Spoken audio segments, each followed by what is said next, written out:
طويل الشوق يبقى في اغتراب. سندھ اسمبلی کے اجلاس میں مسلم لیگ فنکشن کے اقلیتی رکن نند کمار گوکلانی کی جانب سے پیش کیے جانے والے بل کو پیپلز پارٹی کے رکن سندھ اسمبلی ڈاکٹر کھٹومل جیون نے سندھ اسمبلی میں متعارف کروا دیا. بل اتفاق رائے سے منظور کر لیا گیا. 18 سال کے بالغ نوجوان کے لیے مذہب تبدیل کرنے کے حوالے سے 21 دن کا وقت دیا جائے گا. بل کی منظوری پر نند کمار نے بلاول بھٹو کا شکریہ ادا کیا اور کہا کہ اس قانون کے تحت سندھ کے اصل وارثوں کی نقل مکانی بھی رک جائے گی. سبنی کے مبارکباد ڈیاں تو یا کامیابی وہ ہکڑے جی کونے سڈی اسمبلی ہر ممبر جی سندھ جے پاکستان جے ہر مانو جی کامیابی ہے. حضرت علی رضی اللہ تعالی عنہ نے بہت کم عمری میں اسلام قبول کیا اور حضور علیہ الصلوۃ والسلام نے ان کو خوش آمدید کہا، گلے سے لگایا اور ان کی حوصلہ افزائی کی. حضرت عمیر بن سعد رضی اللہ تعالی عنہ وہ صحابی ہیں کہ 9 سال کی عمر میں الا اللہ کی صدائیں کانوں میں رس گھولتی ہوئی دل میں جاگزی ہوئی اور دل و دماغ پر ایسا اثر کیا کہ والد کی ڈانٹ ڈپٹ اور دھمکیوں کے باوجود اپنے دعوے سے اور اسلام سے 1 انچ پیچھے نہیں ہٹے. حضرت عمیر بن ابی وقاص رضی اللہ تعالی عنہ کتنی کم عمری میں مسلمان ہوئے ہوں گے، اس کا اندازہ اس بات سے لگائیے کہ 16 سال کی عمر میں وہ میدان بدر میں جام شہادت نوش کرتے ہیں. حضرت معاذ بن عفراء اور حضرت معاذ بن عمرو بن جموح یہ 2 وہ بچے ہیں جو میدان بدر میں اس امت کے فرعون ابو جہل کا کام تمام کرتے ہیں. حضرت سمرۃ بن جندب رضی اللہ تعالی عنہ، حضرت انس رضی اللہ تعالی عنہ اور دیگر کئی صحابہ کی ایک طویل فہرست ہے جنہوں نے بچپن میں اسلام قبول کیا اور حضور علیہ الصلوۃ والسلام نے انہیں خوش آمدید کہا اور ان کی حوصلہ افزائی کی. اسلام کا نور ایک ایسا نور ہے جب یہ سینے میں داخل ہوتا ہے تو اندر کے جہاں کو آباد اور روشن کرتا ہے اور پھر اس کا یہ نور دنیا کے سارے ادیان کی تاریکی کو دیس نکالا دے کر ہی دم لیتا ہے. یہ ایمان جب دل میں جاگزی ہوتا ہے تو پھر وہ کسی سے نہیں ڈرتا. وہ ڈرتا ہے تو ایک اللہ سے اور مرتا ہے تو ایک اللہ کے لیے. قوم، قبیلے، وطن اور حکومت کا خوف اس کے پائے استقامت میں ذرہ برابر جنبش پیدا کرنے سے عاجز رہتا ہے.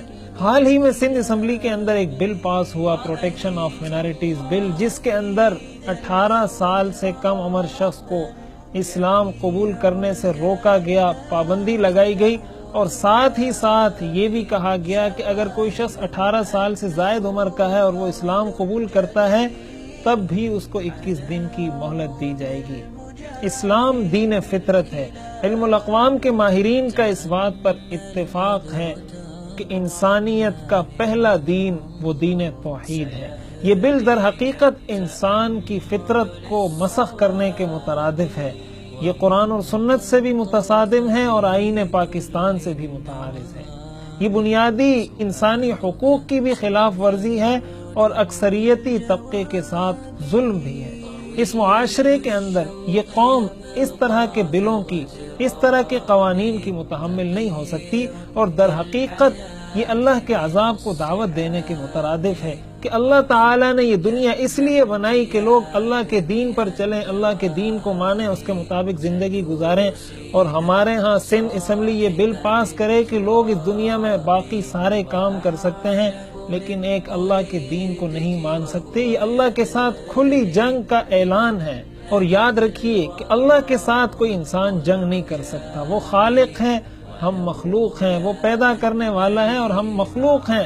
ہم مقابلہ کبھی نہیں کر سکتے. میری یہ گزارش ہے سندھ اسمبلی کے اراکین سے، میری یہ درخواست ہے سیاسی پارٹیوں کے قائدین سے کہ ہمیں یہ پتہ ہونا چاہیے کہ ہم اللہ کے بندے ہیں. ہمیں اللہ نے پیدا کیا ہے اور ہمیں ایک دن مرنا ہے. ہمیں قبر کی آغوش میں اترنا ہے. زندگی اور موت کا ہم اعتراف کرتے ہیں. قبر میں سوال اور جواب ہونا ہے اور ایک دن آئے گا کہ پھر ہم کو دوبارہ اٹھایا جائے گا. میں جس پارٹی سے بھی تعلق رکھتا ہوں، میرا جس سیاسی جماعت سے بھی تعلق ہے، مجھے یہ بات پتہ ہونی چاہیے کہ میں پہلے مسلمان ہوں، اس کے بعد میرا تعلق کسی سیاسی پارٹی سے ہے. میرا اولین تعلق، میری اولین ترجیح میرا مذہب، میرا اسلام ہے. اس کے بعد میرا دوسرا تعلق، میرا ثانوی تعلق میری سیاسی جماعت سے ہے، میری یہ گزارش ہے اراکین سندھ اسمبلی سے، سیاسی پارٹیوں کے قائدین سے کہ خدا را اس پر غور کیجیے۔ اس دنیا کے اندر اگر آپ سے کوئی راضی نہیں ہوتا، اگر کوئی NGO کوئی ملک آپ سے راضی نہیں ہوتا اور اللہ کی رضا کے لیے آپ اس کو ناراض کر دیتے ہیں تو ضرور اللہ آپ کی مدد کرے گا۔ اللہ پر بھروسہ کیجیے، اللہ پر توکل کیجیے، ایک مسلمان ہونے کی حیثیت سے اسلام کے خادم بنیے اور اسلام کے دشمنوں کے ان کی ایما پر چلنے سے اپنے آپ کو بچائیے۔ ہمارے کرنے کا کام یہ ہے کہ ہم اور زیادہ دین کی دعوت کو مؤثر انداز میں لوگوں تک پہنچائیں، اور زیادہ لوگوں کو دین کی طرف بلائیں، اور ساتھ ہی ساتھ سوشل میڈیا استعمال کرنے والے دوستوں سے میری یہ گزارش ہے کہ وہ اس ہیش ٹیگ اسلام از پروٹیکشن، اس ہیش ٹیگ کو زیادہ سے زیادہ استعمال کر کے سوشل میڈیا پر اپنی آواز کو مؤثر بنائیں۔ آپ یہ نہیں کہیں کہ ہم کیا کر سکتے ہیں۔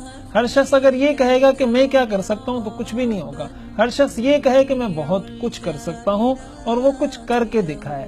اپنے سیاسی قائدین سے یہ مطالبہ کیجیے کہ ہم نے آپ کو ووٹ اس لیے نہیں دیا تھا، ہمارا آپ سے تعلق اس لیے نہیں تھا کہ ہم اسلام کے دشمن بنیں، ہم اسلام کی راہ میں رکاوٹ کھڑی کریں، ہم اسلام کے راستے روکنے کا ذریعہ بنے، اس لیے ہم نے ووٹ نہیں دیا تھا، ہم اس لیے سیاسی جماعت کا حصہ نہیں بنے تھے۔ اپنے سیاسی قائدین سے مطالبہ کریں کہ وہ اسمبلی کے اندر اس کے خلاف آواز بلند کریں، اپنا مؤثر احتجاج ریکارڈ کروائیں اور اللہ کے عذاب سے ڈریں۔ اللہ کی ذات وہی ہے جس نے قوم عاد کو تباہ کیا، اللہ کی ذات وہی ہے جس نے قوم سمود کو ایک چیخ سے ان کے دل اور کلیجوں کو پھاڑ کر رکھ دیا، اللہ کی ذات وہی ہے جس نے قوم نوح کو پانی کے اندر غرق کر کے رکھ دیا اور قوم لوط کی پوری بستی کو اٹھا کر پٹخ دیا۔ اللہ کی ذات اب بھی وہ قدرت رکھتی ہے، جو اللہ سے کھلم کھلا اعلان جنگ کرے گا پھر وہ اللہ کے عذاب کے لیے تیار ہو جائے۔ مجھے امید ہے کہ ضرور میرے سننے والے اور اس بات کو توجہ سے سننے والے میرے دوست ضرور اس بات پر غور بھی کریں گے اور عمل کی کوشش بھی کریں گے۔ اللہ تعالی ہمیں دین کا خادم بنائے، دین کے خادموں کا خادم بنائے اور دین دشمنی سے ہماری اور ہماری نسلوں کی حفاظت کرے۔